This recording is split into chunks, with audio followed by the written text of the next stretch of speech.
Hey Stash fans, welcome to the Mully Stash Show.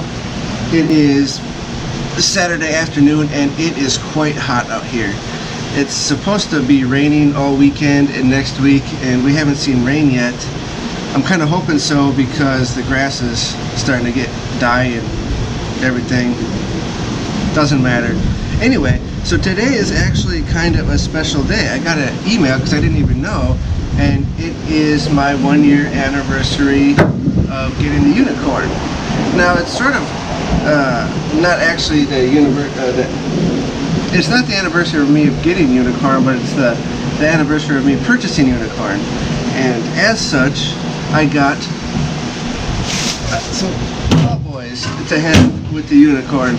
Now, I got Miller High Life, and Mully's not really a Miller fan, and I know shame on me since I'm from Wisconsin, and I'm sorry to all of you diehard Miller fans. I know I should be, but the reason I got Miller High Life is because we are celebrating our 1-year anniversary, me and Unicorn, and that's why you see I'm sitting in Unicorn here. And you know, you need to get champagne when you celebrate, and Miller High Life is a champagne of beers. Now, Unicorn really isn't the type of truck for champagne and bubbles and frilly stuff. She's the kind of girl that likes beer and John Deere license plates and American flags. So I figured we would get champagne to celebrate and beer to celebrate. Why not get something that's each? So it's pretty cool. And we were out house hunting all day, and we decided to take Unicorn because she really hasn't driven a lot lately. She was towed all the way out here, and I've used it maybe twice since we've been out here.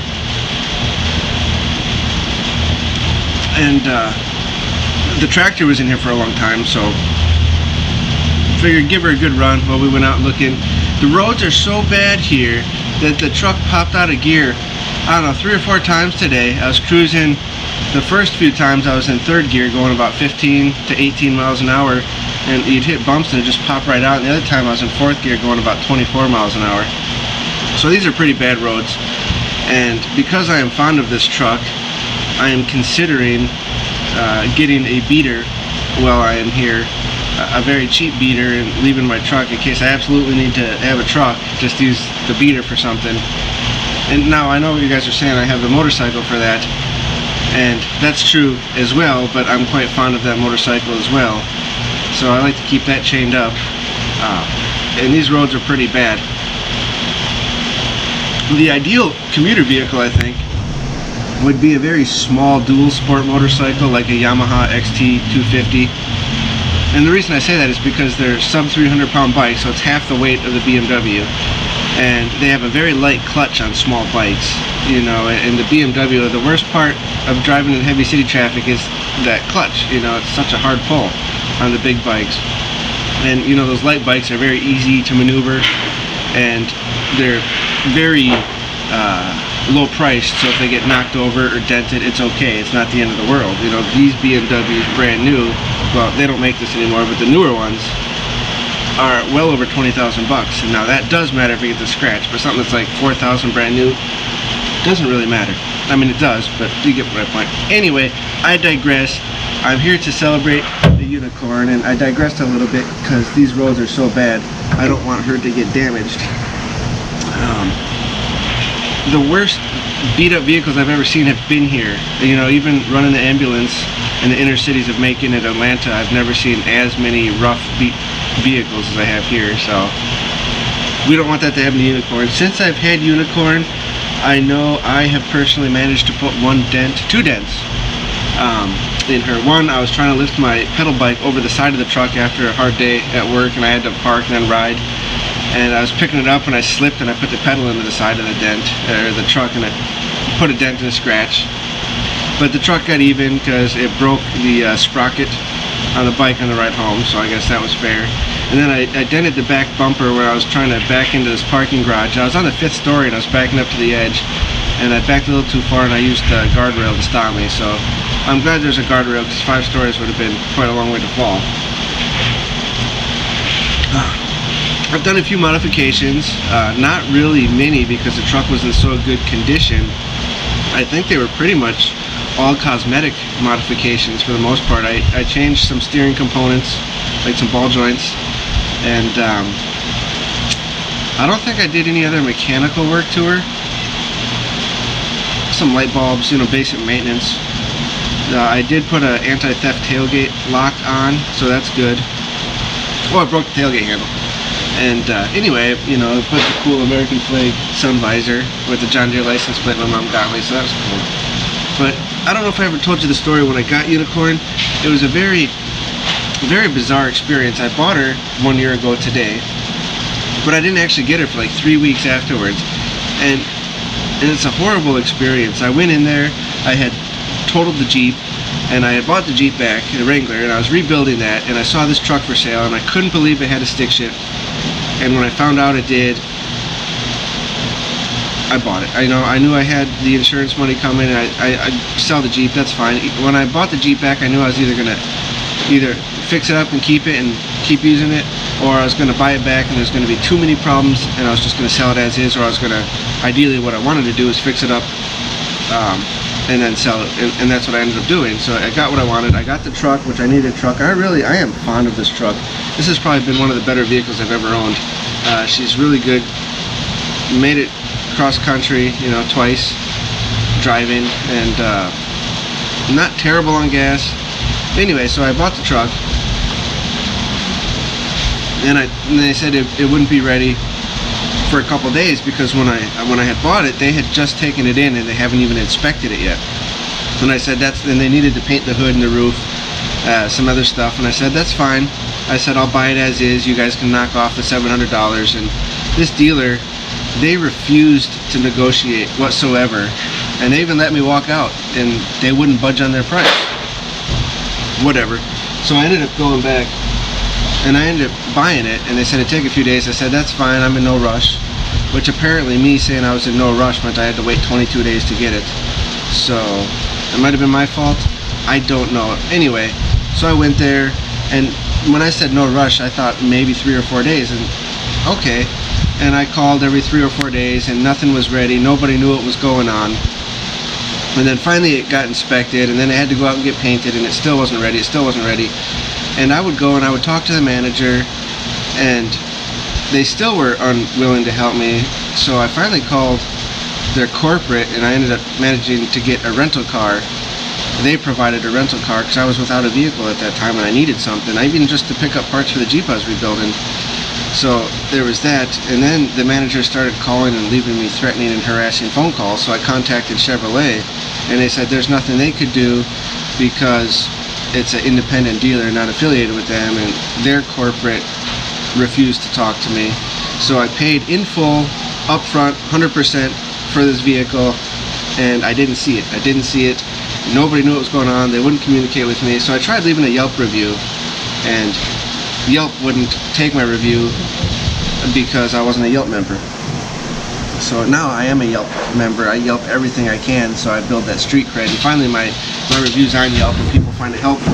But finally, so 22 days later, I get this truck, and then when I go to pick up the truck, there's a whole bunch of parts missing on it. Like the radio knobs were stolen, the floor mats were stolen, which were aftermarket and expensive, and I have pictures of all this, that when I test drove the vehicle, I took many pictures myself, and before I even went to look at the truck to buy it, the dealer had sent me many photos, which included radio knobs and floor mats, and also the driver's door handle, the inside, that ended up breaking sometime after I purchased the truck. Before I picked it up, that ended up snapping off.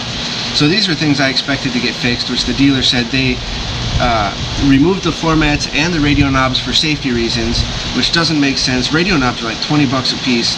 Floor mats were probably like, I don't know, $50. And they're the really heavy duty ones. I ended up buying aftermarket cheapo floor mats, which suck, but better than nothing. And never fixed the door handle, never fixed the radio knobs. But then also when I bought the truck, I had like a 5-day grace period. I could have returned it. So I brought it to a mechanic and checked it out, and apparently their mechanic at this dealer signed off saying everything was good to go. And when I picked it up, the lights didn't actually work. So they signed off saying it was street legal, it was ready to go, it was safe, that's a fraud. I mean, flat out, that's fraud. It wasn't. The lights did not work. It was illegal. It was not street legal, and they sold it to me that way and claimed it was.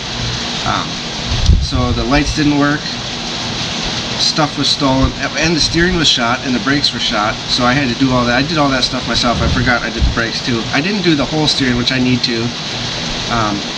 I did the real bad parts that the mechanic said were really bad, and the vacuum booster's bad. Anyway, the point is, I was gonna try taking them to court, and I tried to get a lawyer, and I did, and or I didn't hire it, but I inquired, and they wanted something like I had to give them a $2,000 retainer plus an additional $800 that they would pull, like in escrow or whatever, that they would pull out of when they needed. And I thought, what a crock of shit. I'm not paying them $2,800 because I could fix everything on the truck for less than that. But it's the concept of the dealer. They stole from me, which I had already paid for the truck in full, with radio knobs, with floor mats, without broken door handles. And they stole, that's my property. People go to jail for that. Apparently these don't. Then they sold me a truck that wasn't street legal, so I had to go out of my own pocket and spend money to make it street legal and safe with the brakes and the steering, which their mechanic should definitely be. Ooh, there's a big old wasp. I saw the shadow there.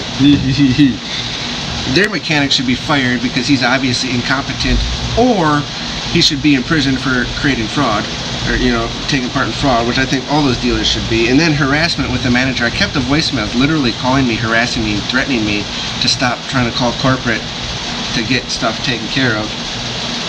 And then apparently, because I'm a dumbass, I signed an agreement saying I wouldn't sue them when I bought the truck, which was a mistake, because I guess I could take them to arbitration, whatever, but I can't flat out sue or some such. I don't know. I don't even know if that would hold up. I'm not a lawyer. I don't know.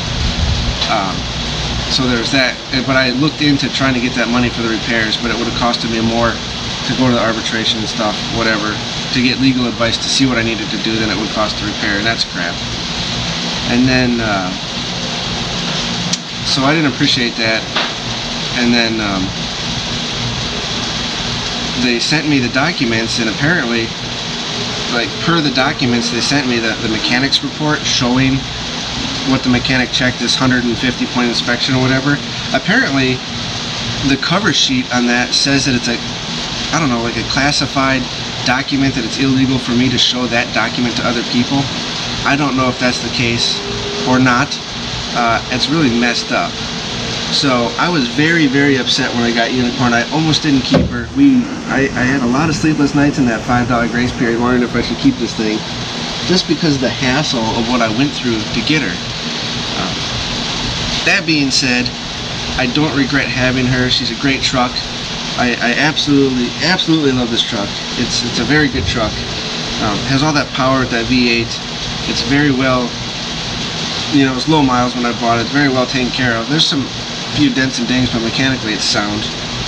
I mean, yeah, okay, I had to do the brakes. That's maintenance. The steering, usually you get more than just 90,000 miles out of steering on a vehicle, but whatever. Maybe it was never greased. That's really nothing in the scheme of things. And just recently, my washer fluid holder, that tank broke. But that's probably nothing. I probably broke when I was putting those aftermarket horns in, which was pretty, those are pretty cool. Anyway, so that's the story of me getting the Unicorn. I decided to keep her because the price I paid for this truck, I think, was a fair price. And there was many other trucks around that area of the valley that were much higher than this, or even if they were close to the same price, they had 3 times the amount of miles, so they were just beat to hell. So this was probably perfect. It's a very good decision. So we're getting some champagne of beers to celebrate the anniversary, which is pretty neat. I don't even know if I get regular champagne on my wedding anniversary. I should though. I don't know. Anyway, but like I was saying, because this truck is so important to me, I really want to keep her. I don't want her to get injured, and the vehicles around here are just so beat up. I mean, even the fancy, expensive Land Rovers and Mercedes and such, they're just beat. There's parts hanging off, they sound bad. In fact, we were just driving home from looking at a house, and there was a Volvo SUV behind me, and I thought it was skidding to a halt because it was at this angle. And it turns out, after watching it for a few blocks, it wasn't skidding. It was just driving all cattywaller at an angle like that down the road. Like, it looked like it was skidding to a halt because the alignment was so bad off, is my guess. And I wouldn't doubt. I mean, they have gravel road parts where actual road is missing here. My truck kept popping out of here, so I don't want to get this thing injured. I want to get some, you know, crappy car. You pay $500, you beat it. If you get dents, you pound them out with a hammer if they're in the way. Otherwise, you leave them, and then when you go to move, you just sell it for $500, whatever. That's what I want, because I like this truck. But that's first things first. First things, we need to find house. I know you see me keep looking over here, and I have a bed liner that's been sprayed in, and there's this little plate, and there's a symbol on the plate. I'm trying to figure out what it is. I guess it's a cow. I'm not sure. I will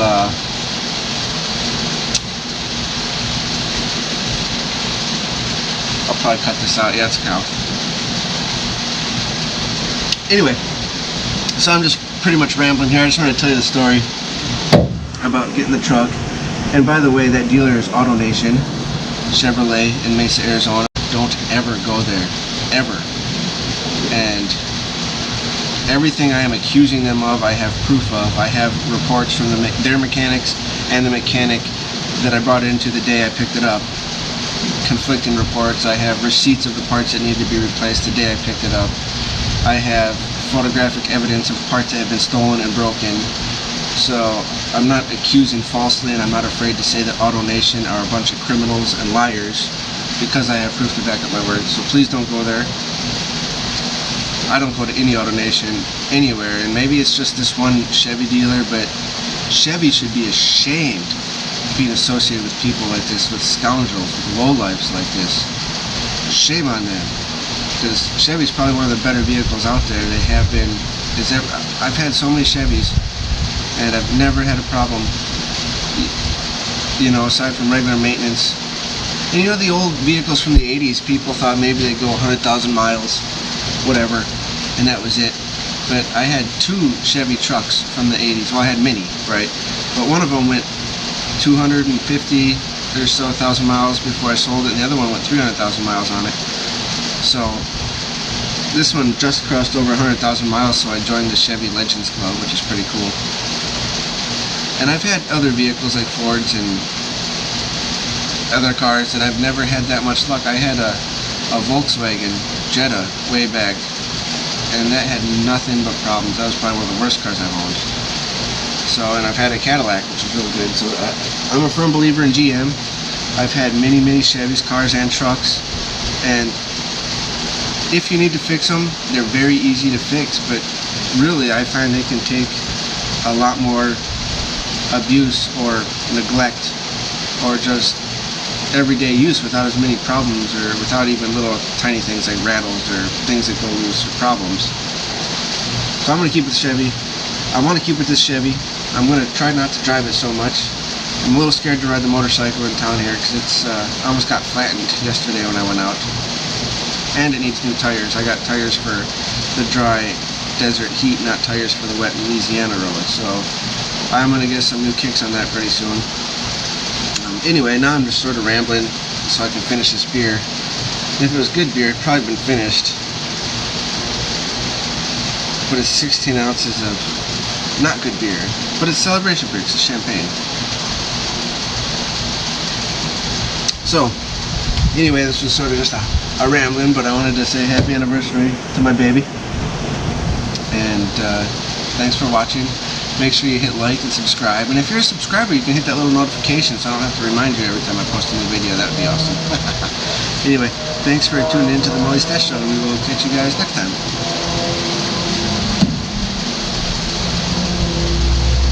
I'm trying to shut my camera off via my phone, but I can't because it says temperature, phone needs to cool because it's been sitting in the sun. So, bang. I don't know if you can see. Right? So it's not just me sitting here sweating. Not because I'm nervous or anything, it's because I'm sitting in the sun. It's hot as hell.